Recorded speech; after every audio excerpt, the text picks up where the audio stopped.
நான் உங்கள் அஷ்டோபி பள்ளிப்பன் குப்பிச்செட்டிப்பாளையம். இந்த வருகிற மகா சிவராத்திரி புதன்கிழமை வருதுங்க.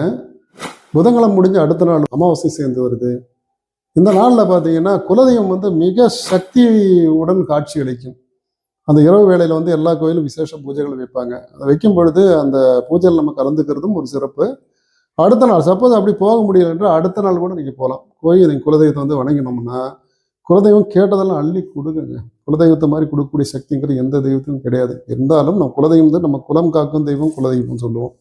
குலதெய்வத்தை நீங்கள் எதை கேட்டாலும் முறையிட்டாலும் கண்டிப்பாக நடக்கும். ஆனால் சக்தின்னு ஒன்று இருக்குது. அது எந்த நாளில் போனால் சக்தி கிடைக்கும். ஆனால் அமாவாசை பௌர்ணமி நாள்லாம் குலதெய்வம் எப்பவுமே சக்தியாக காட்சி அளிக்கும். ஆனால் இருந்தாலும் இந்த விசேஷ பூஜைகள் பண்ணும் பொழுது ரொம்ப பவர்ஃபுல்லாக அங்கே இருக்குங்க. அந்த நேரத்தில் நீங்கள் கேட்டதெல்லாம் கொடுக்கும், அள்ளி கொடுக்கும். வீட்டில் சுபகாரியங்கள் நடக்கும், திருமணங்கள், குழந்தை பாக்கியம், குடும்பியோட வம்ச விருத்தி நடக்கிறது எல்லாமே உங்களுக்கு பணம், சேமிப்புகள், நோய். குலதெய்வம் குலத்தை காக்கிறது குலதெய்வம் தாங்க. நம்ம கூடயே இருந்து நம்மளை வழி நடத்துறது குலதெய்வம் தான். என்னதான் மற்ற நாளில் போய் கும்பிட்டாலும் இந்த மகா சிவராத்திரி அன்னைக்கு போய் கும்பிட்ற மாதிரி அந்த சக்திங்கிறது அந்த குலதெய்வத்துக்கு இருக்காது. அதனால் மகா சிவராத்திரியும் அடுத்த நாள் காலையிலையும் போங்க. மகா சிவராத்திரி அன்னைக்கு போக முடியல, சிவன் ஆலயத்தில் போகிற மாதிரி இருந்துச்சுன்னா போங்க, தப்பு இல்லை. இருந்தாலும் அடுத்த நாள் காலையிலாச்சு மிஸ் பண்ணாமல் அமாவாசை அன்னைக்கு போயிட்டு வந்துடுங்க. ரொம்ப நல்லா இருக்குங்க. நன்றி, வணக்கம். இந்த பதிவு பிடிச்சா லைக் பண்ணுங்கள், ஷேர் பண்ணுங்கள்.